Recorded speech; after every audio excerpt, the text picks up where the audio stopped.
Hello fellow YouTubers, this is Utah Moses here for my Blu-ray review for Megamind.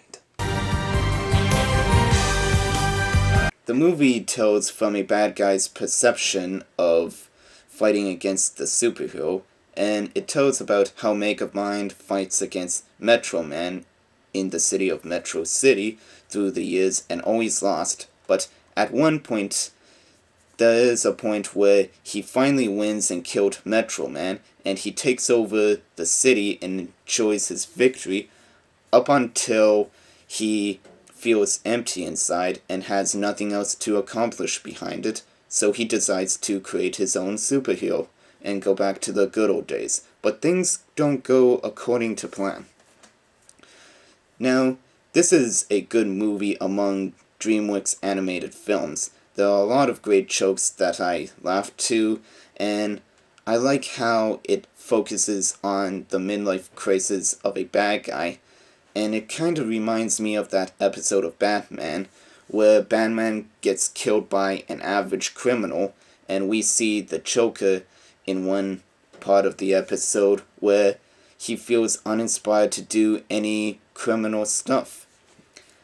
And it even tells in the movie about how Megamind ended up being the bad guy, and as it turns out, he made a miscalculation in coordinates when he collided with Metro Man's ship from an exploding planet, and he ends up in a prison while Metro Man ended up in some rich people's house. And seeing how he was raised, imagine throwing a bunch of nerds into a prison yard and see how they try to socialize with a bunch of correctionists.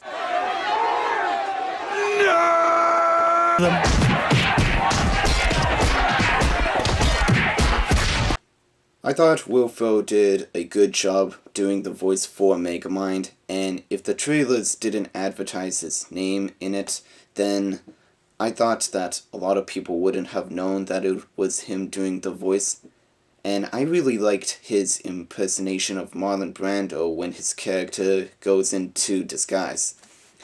And I have to say that Megamind is the most flamboyant villain that I've ever seen, because he puts on these huge presentations for when he appears. There's laser shows going on and a lot of smoke, and his minion is carrying around a boombox playing memorable 80s songs that nobody really plays anymore.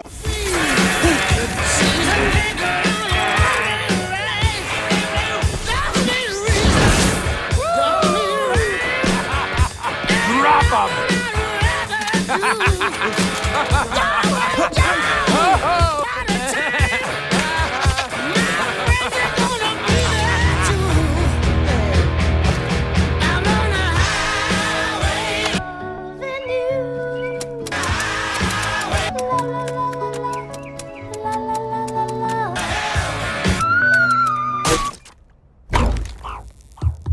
You probably know who does the voice for what in the movie, but I just want to point out that Ben Stiller does a cameo voice for when the librarian first appears in the movie.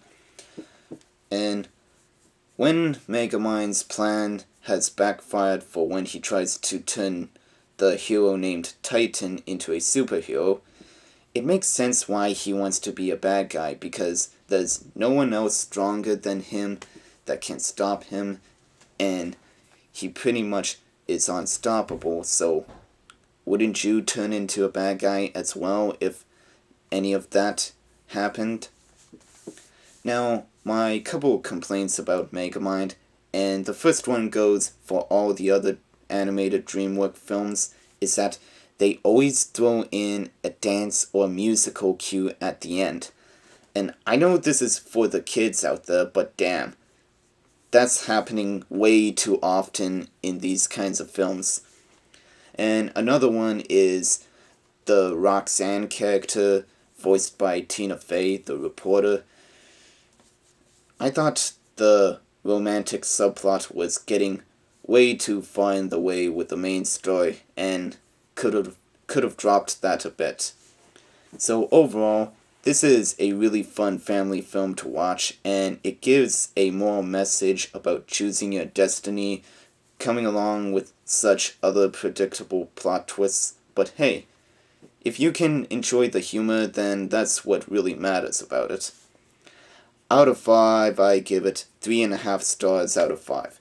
An enjoyable movie, recommended on Blu-ray. Now, on to the special features. And on here we have Megamind's The Button of Doom, the animated short, the enhance the movie viewing experience with picture-in storyboards, and uncover more Megamind facts with a trivia track, and meet the cast, discover the lost scenes, experience Animation Man, and unleash the reign of Megamind video comic book, and filmmaker's commentary. So yeah, you get a bundle of special features on here. So that's all for my review. Rate, comment, and subscribe, and I'll be back later.